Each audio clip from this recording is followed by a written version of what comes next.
Bəhruz müəllim, bax, həqiqətən də bütün bu tədbirdə iştirak edən ölkələr, onların əsas qüvvələri, digər tərəfdən qonşu ölkələr və bunlar hamısı gərək çalışsınlar ki, indiki məqamdakı, indi sabitlik çöküb, bax, heç bir təxribata yol verilməsin. Yəni, bu da mənə elə gəlir ki, həm birliyin vəzifəsidir, həm də ayrı-ayrı olan ölkələrin vəzifəsidir. Çünki ən asan yol normal bir vəziyyəti pozmaqdır. Amma digər tərəfdən onun sabitliyini saxlamaq, qorumaq və həm də sülhə xidmət edən addımları diversifikasiya etmək, bu çox vacib bir məsələdir. Tamamilə doğru buyurursunuz. Əslində, çox hörmətli həmkarımız Rizvan müəllim kifayət qədər əsaslı məsələlərin tarixi, hüquqi, siyasi təhlilini apardı. Burada mən Azərbaycanın mövqeyinə həmin fikirləri davam etdirərək bir balaca Azərbaycanın artan mövqeyi çərçivəsində məsələlərin şərhini davam etdirib qeyd etdiyiniz suala toxunmaq istəyirəm. İlk növbədə Azərbaycan prezidentinin Misirə dəvəti, Yaxın Şərq Sülh Samitinə dəvəti artıq ölkəmizin qlobal siyasətdə artan nüfuzunun göstəricisidir. Bir mənalı şəkildə. Yəni, bir vaxtlar dinlənilməyən, bir vaxtlar öz ərazisi işğala, təcavüzə məruz qalan, BMT-nin 4 qətnaməsi, Təhlükəsizlik Şurasının, BMT Baş Assambleyasının 2 qətnaməsi, BMT Təhlükəsizlik Şurasının sədrlərinin çağırışları ayrı-ayrı dövrlərdə tam şəkildə icrasız qalan və ümumiyyətlə səsimizi, haqq səsimizi eşidilməyən bir dövlət bugün dünyada problemlərin həllində iştirak edir. Və tam səmimiyyətlə də deyə bilərik ki, bu zaman keçdikcə hüququn aliliyinin daha çox təmini, yaxud bəzən deyirlər zaman hər şeyin dərmanıdır. Bu proseslərin təbii axarının nəticəsi deyil. Bu, bir mənalı şəkildə Azərbaycan prezidentinin vizyonunun nəticəsidir və nəticə etibarilə bugün bizimlə hesablaşırlar. Başqa bir sual çıxır. Niyə Azərbaycan dəvət olundu? Mən bir daha həmkarımın sözünə qüvvət. Çox az sayda dövlət, ərəb dövlətlərinin özü az tərkibdə orada iştirak edir. İslam dünyasının çox az tərkibi orada iştirak edir. Avropanın isə, Qərbin isə yalnız barmaqla sayılacaq dövlətləri və beynəlxalq təsisatlar. Azərbaycan niyə? Birincisi, Azərbaycan dövlətinə, Cənab İlham Əliyevin timsalında biz Qafqazın məhəlli dövləti kimi artıq baxılmadığına şahidlik edirik. Azərbaycan prezidenti qlobal məsələlərdə rol alan, qlobal proseslərə təsir imkanına malik olan artıq liderdir. Bax, belə bir vizyona malikik, belə bir nüfuza malikik. Qoşulma hərəkatının sədri kimi, eyni zamanda pandemiya dövründəki Azərbaycanın rəhbərinin addımları, həmçinin Cənubi Qafqaz kimi mürəkkəb bir bölgədə sülhə sabitliyə nail olmaq, daha vacib olan məqamlardan qlobal miqyasda Azərbaycan bilirsiniz ki, İsrail və Türkiyə arasında, Rusiya və Türkiyə arasında, Ərəb dünyası ilə İsrail arasında, yəni Cənab Prezident sadəcə imkan vermir ki, bu proseslər populizmlə yayılsın.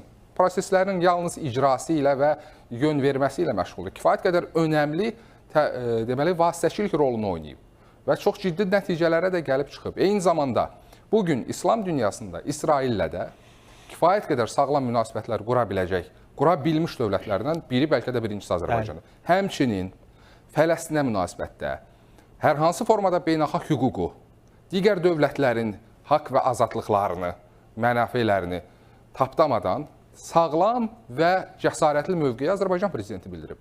Biz 2023-cü ilin oktyabrın 7-sindən İsrail-Həmas münaqişəsi başlayan andan tutduğumuz mövqeyini hələ də müdafiə edirik və bugün də Trumpın təqdim etdiyi o 20 maddəlik sazişlə göstərir ki, elə həmin şərtlər Azərbaycanın əsaslandığı, Azərbaycanın mövqeyini əsaslandırdığı və münasibət bildiriyi şərtlərdən ibarətdir.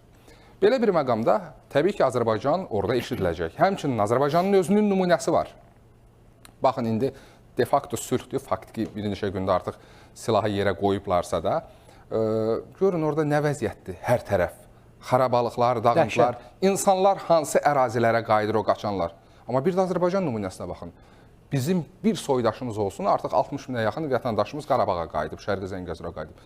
Bir soydaşımız olsun, hər hansı formada çətin bir vəziyyətdə ora qayıtmayıb. Hər biri ən müasir standartlarla təmin olunmuş şəraitdə, ləyaqətli şəkildə qayıdışı təmin olunub. Yəni, bizim istər münaqişənin həlli, istər münaqişədə öz mövqeyimizi, haqlı mövqeyimizi qorumaq baxımından, istər vətəndaşlarımızın ləyaqətli qayıdışını təmin etmək, quruculuq bərpa baxımından nəinki deyəcək, öyrədəcək sözümüz var. Və bu mənada Azərbaycan orada arzu olunan dövlət, Azərbaycan lideri isə sözün əsl mənasında ustad dərsi keçəcək bir lider kimi oraya dəvət olunub. Və qeyd etdiyiniz kimi, əlbəttə ki, biz sülh arzulayırıq. Xüsusən indiki məqamda qütblərarası ziddiyyətlərin dərinləşdiyi, ayrıcı xəttlərin daha da kəskinləşdiyi bir vaxtda dünyanın o qütblərin, ziddiyyətlərin dərinləşdiyi nöqtələrdən biri Yaxın Şərqdir. Və Yaxın Şərqin açıq deyək, yarası heç vaxt o qan dayanmayıb. Son 100 ildə orada demək olar ki, elə gün yoxdur ki, atəşkəsi gəlməsin. Bu bir indi şansdır, bu bir tarixi şansdır və bu tarixi şansı da kütləvi müzakirəyə buraxmaq olmaz. Bu tarixin şansın realizə olunması üçün təcrübəli, təsir imkanına malik şəxslər çağırılıb ora. Və eyni zamanda burada başqa bir sual çıxa bilər ki, niyə Ermənistan da oradadır? Ermənistan da Azərbaycanın yaratdığı reallıqdan faydalanan nümunə olaraq oradadır. Bizim sülh gündəliyimizə səs verən ölkələrdən biridir. Bir mənalı şəkildə və bizim sülh gündəliyimizdən özünün işğalçı, təcavüzkar mahiyyətinə baxmayaraq vəziyyəti dəyişməsindən fayda görən ölkə kimi artıq çox gözəl nümunədir. Burada yəni Ermənistanın hər hansı formada sülh yaratma missiyasından, sülhə sadiqliyindən söhbət getmir. Bu Azərbaycanın yaratdığı reallıqlarda işğalçıdan, təcavüzkardan artıq sülhdən fayda görən tərəfə çevrilmiş bir nümunədir. Yəni belə bir şəraitdə əlbəttə ki, çox təəssüflər olsun ki, bugün dünyada münaqişələrə özlərinin maraqlarının təmini üsulu kimi baxan çox saylı dövlətlər var və çox təəssüflər olsun ki, Yaxın Şərq samitində həmin dövlətlərin də nümayəndələri iştirak edir. Amma nəticə itibarilə artıq bugün tələblər fərqlidir. Məsələn, Donald Trumpın simasında biz liderlər görürük ki, onlar artıq başa düşür ki, müharibələrlə əldə edilə bilməyənləri iqtisadi əməkdaşlıqla, ticari əməkdaşlıqla, sülh və sabitlik şəraitində əldə etmək olar. Demokratlar iqtidarından fərqli olaraq cənab Trump bunu reallığı dərk edir. Və bu mənada hesab edirəm ki, Yaxın Şərq samiti nəticəsindən asılı olmayaraq dünya tarixində mühüm bir addım kimi qalacaq və hər bir Azərbaycanlı üçün və nəinki hər bir Azərbaycanlı, hər bir Türk üçün, hər bir Qafqazlı üçün, hər bir müsəlman üçün Azərbaycan prezidentinin orada iştirakı və həmin proseslərə yön verən şəxslərdən biri kimi proseslərdə özünün səylərini ortaya qoyması bir qürur, fəxarət olaraq qalacaq. Bəhruz müəllim, bax bu addım ümid eləyək, şükür eləyək ki, bu həqiqətən də öz demək məntiqi sonluğuna çatacaq bugünkü konfrans və artıq atəşkəs də bir dəfəlik əldə olunacaq. Bu addımı Fələstin dövlətinin yaranması yolunda vacib bir mərhələ kimi qiymətləndirmək olar, yoxsa yox? Çünki qismən indi bax, Rizvan müəllim danışdı ki, dövlətçilik yolunda hansı tələblər, hansı şərtlər qoyulub. Siz necə başa düşürsünüz? Bax, bu elə bir xəttdir ki, bununla Fələstinlilər getməlidirlər, yoxsa yox? Əslində, siz söhbətinizdə maraqlı bir məqama toxundunuz.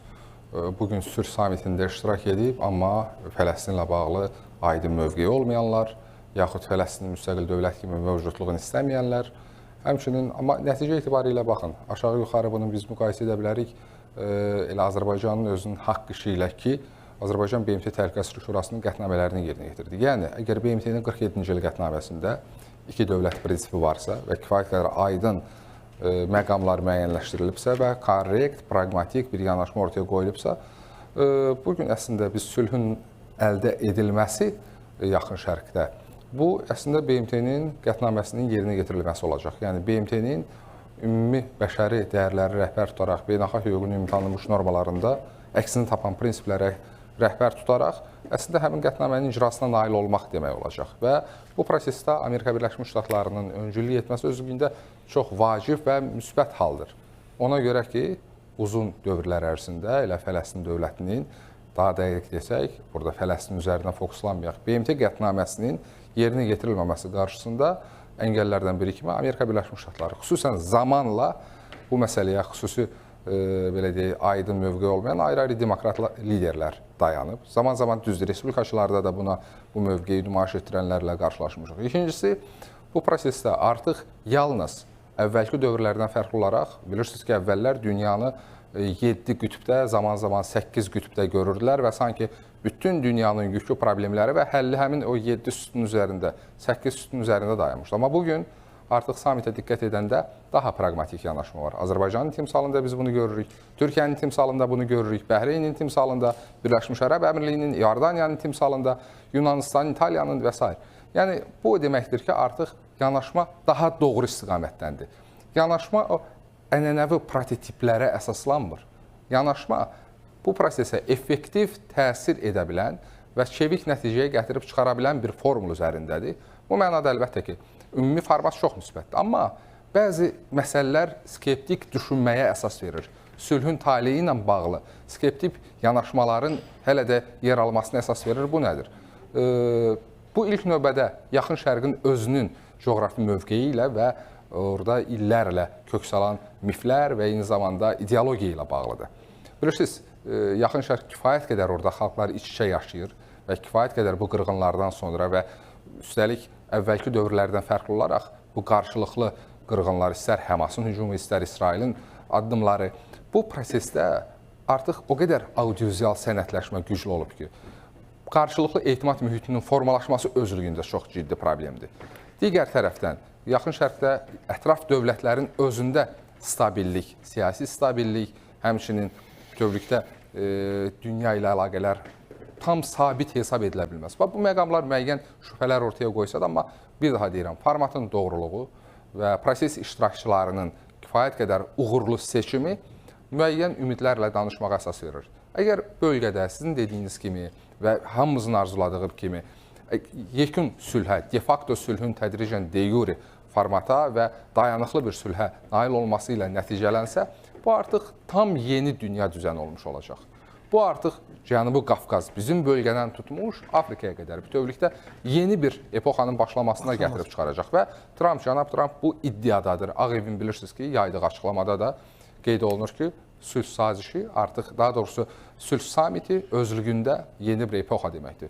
Sadəcə biz bugün buna ümid edək, amma bir daha deyirəm, format, qarşıya qoyulan məqsəd, eyni zamanda gələn reaksiyalar, həmçinin qarşılıqlı müəyyən etimad yaradan addımlar, məsələn, qarşılıqlı olaraq əsirlərin buraxılması, verilən müəyyən bəyanatlar, radikal bəyanatlara da baxmayaraq, bilirsiniz ki, Trumpın Knessetdə çıxışı zamanı orada müəyyən radikal addımlar, bəyanatlar da səsləndi. Demarş oldu. Bəli, istənilən halda proseslərin ümumi gedişatı dünənki kimi, sırağa günkü kimi deyil. Müsbətə doğru irəliləyişlər var və bir daha deyirik, yenə də ümidləri itirməməliyik.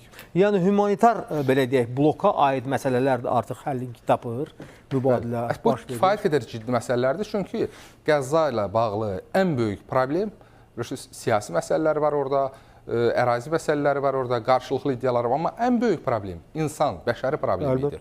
Çox ciddi şəkildə böyük humanitar fəlakət var idi orada. Və o fəlakət bugün də davam edir, amma bugün ümid yaradan odur ki, artıq oraya yardımlar çatır. Artıq o bölgədə müəyyən insani amillərin təmin olunması üçün şərait yaranır. Təbii ki, vəziyyət yenə ağırdır, amma ən azından əgər ora qapılar açılırsa, şərait yaranırsa, bu özlüyündə çox müsbət haldır.